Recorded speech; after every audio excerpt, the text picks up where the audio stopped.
Hey everybody, time for another PSSA sample question. This one is connected to the function standard for 8th grade F2.2.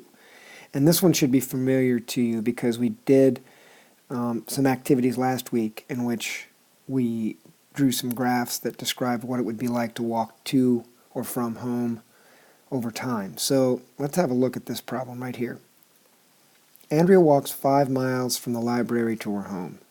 She starts walking at an average rate of 2 miles per hour. After 1 hour, she stops walking for 0.25 of an hour. How much time is that? When she begins walking again, Andrea walks at an average rate of 3 miles per hour until she arrives home. Which graph represents Andrea's distance, y, in miles, from her home as a function of the amount of time, x, in hours, since she left the library? So these four graphs each definitely have the same situation going. We know that it says she starts 5 miles from a home. So here we're all starting at 5 miles. So that seems to work okay. We don't necessarily ever find out how long it takes her to get home. So this information here is not necessarily helpful, but let's just keep looking here.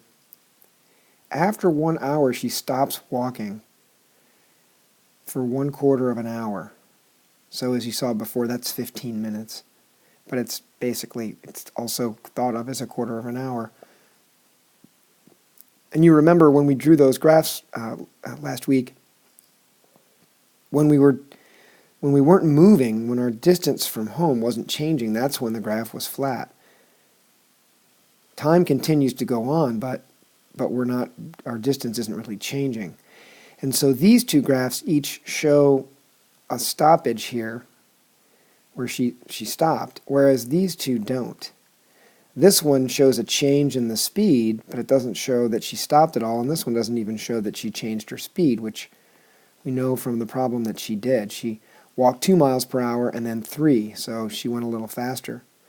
So we know these two graphs are really no good. So we can just say no, no. So now we got to look at these two. And of all the information that we've got to look at here, we know that we've got this part.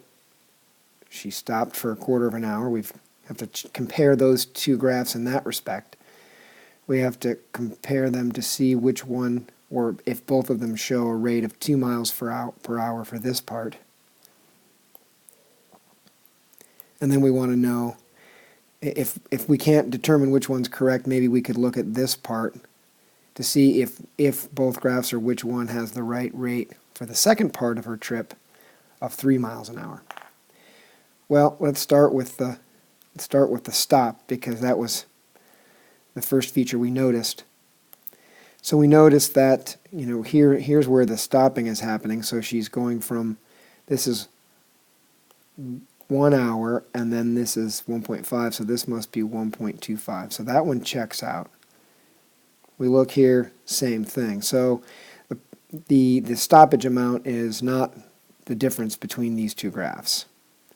So now let's look at the first part of her trip in which she was walking it. It says 2 miles per hour here. So 2 miles, 2 miles per hour. So in this one right here, the yellow part that I've got circled right here, she went a total, in 1 hour she went 2 miles, right? 5 miles away, 3 miles away, that's a rate of 2 miles per hour. Okay, well that's what the problem says. Let's look here. This one, she went from 5 miles away down to 2 miles from home. That's a rate of 3 miles, which means this one is incorrect. And the correct graph is A, and we didn't even really have to check out this part of the trip down here because we already knew from process of elimination that this one had the right rate for the first part.